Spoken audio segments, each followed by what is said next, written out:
அவர் என்ன வேணாலும் பேசுவார், சந்தர்ப்ப சூழ்நிலை பச்சோந்தி மாதிரி அப்பப்போ கலர் மாறுவார். இன்னொன்று சொல்கிறேன், ஒரு பத்திரிகையில் பார்த்துருப்பேன், நேற்று தினமே என் சகோதரர் உதயகுமார் பேட்டி கொடுத்துட்டாரு. இருந்தாலும் ஒரு வார்த்தை துரோகின்னு சொல்லியிருக்கிறார். நல்லா சிந்திச்சு பாருங்கள். நான் துரோகி இல்லை, துரோகியினுடைய மொத்த உருவமே திரு அண்ணாமலை தான். ஏன்னா அவர் நான் பிரைம் மினிஸ்டர் பக்கத்தில் வந்து துரோகம் அழைச்சிட்டு சொன்னார்.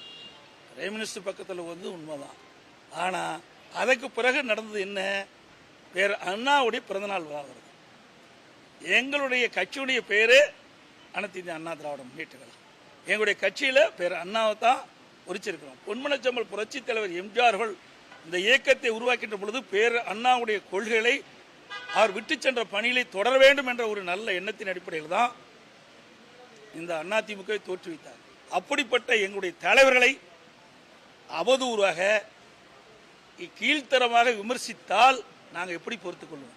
பக்கத்தில் கோரத்துக்கே உனக்கு இவ்வளவு துடிக்குது, எங்களை எல்லாம் ஆளாக்கி உங்கள் முன் நிறுத்திய எங்கள் தலைவர்களை பற்றி பேசினா எங்களுக்கு எப்படி உள்ள குமரல் வரும்?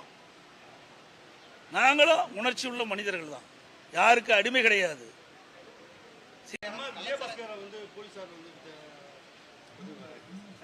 நல்லா சென்று பாருங்க, அது ஒரு சிவில் வழக்கு, அது எல்லாருக்குமே தெரியும்.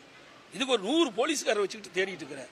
ஏன் நாட்டில் எவ்வளவு கொலை நடக்குது, இதுக்கெல்லாம் இந்த பாதுகாப்பு கொடுத்தா இப்படிப்பட்ட சம்பவமே நடக்காதுல்ல. அதுக்கெல்லாம் இந்த அரசாங்கத்துக்கு பணி கிடையாது, நேரம் கிடையாது. அதிமுகவை பழி வாங்கணும். ஏன்னா திரு செந்தில் பாலாஜி உள்ள இருக்கிறாரு, அதுக்கு மாற்றா அங்கே இருக்கிற எங்களுடைய கழக மாவட்ட செயலாளர் மீது ஏதாவது ஒரு பழி சுமத்தி பெரிய ஏதோ தவறு செஞ்ச மாதிரி ஊர் பூரா அவரை தேடிட்டு இருக்காங்க. இதெல்லாம் தவறு. இது காலத்தின் சக்கரம் சுழலும். இதே நிதி அவர்களுக்கு, இதே கதி அவர்களுக்கு வரும். திராவிட முன்னேற்ற கழகம் ஆட்சிக்கு வந்தாவே ஜனநாயகம் செத்துரும். ஜனநாயக படுகொலை தான் செய்யப்படுவாங்க. வாக்காளர்களை சுதந்திரமாக விட மாட்டாங்க. இங்கே பார்த்தீங்கன்னா இப்போ விக்கிரவாண்டி சட்டமன்ற இடைத்தேர்தலில் 10க்கும் மேற்பட்ட அமைச்சர்கள் முகாமிட்டு அங்கே தேர்தல் பணியாற்றிட்டு இருக்கிறாங்க. யாருக்கு என்ன செய்யணுமோ அதை செஞ்சுக்கிட்டு இருக்கிறாங்க. அதனால தான் நாங்கள் இந்த தேர்தலை புறக்கணிச்சிருக்கிறோம். நியாயமான முறையில் தேர்தல் நடக்காது. அதனால் இந்த விக்கிரவாண்டி சட்டமன்ற இடைத்தேர்தல் நாங்கள் புறக்கணிச்சிருக்கிறோம்.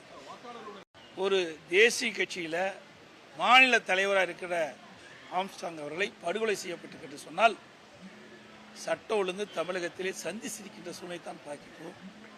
மிக மிக மோசமான சட்ட ஒழுங்கு சீர்கெட்டு இன்றைக்கு சட்ட ஒழுங்கு படுபாதாளத்தில் சென்று விட்டது.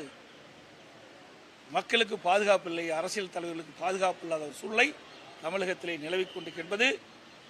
ஊடகத்தின் வாயிலாக, பத்திரிகையின் வாயிலாக நாட்டு மக்களுக்கு அத்தனை பேருக்குமே இன்றைக்கு தெரிந்து, இந்த விடியா திமுக முதலமைச்சர் எப்பொழுதெல்லாம் ஒரு சம்பவம் நடைபெறுகிறதோ அப்பொழுதெல்லாம் வீரவசனம் பேசுவார். அதோடு முடிஞ்சிடும்.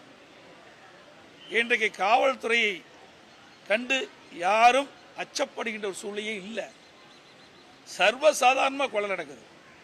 கசாப்பு கடைக்காரன் ஆட்டை வெட்டுறது மாதிரி மனித உயிர்களை ரவுடிகள் இன்றைக்கு வெட்டி சாய்க்கின்ற காட்சி திராவிட மாடல் ஆட்சியில் தான் பார்க்கப்படுது.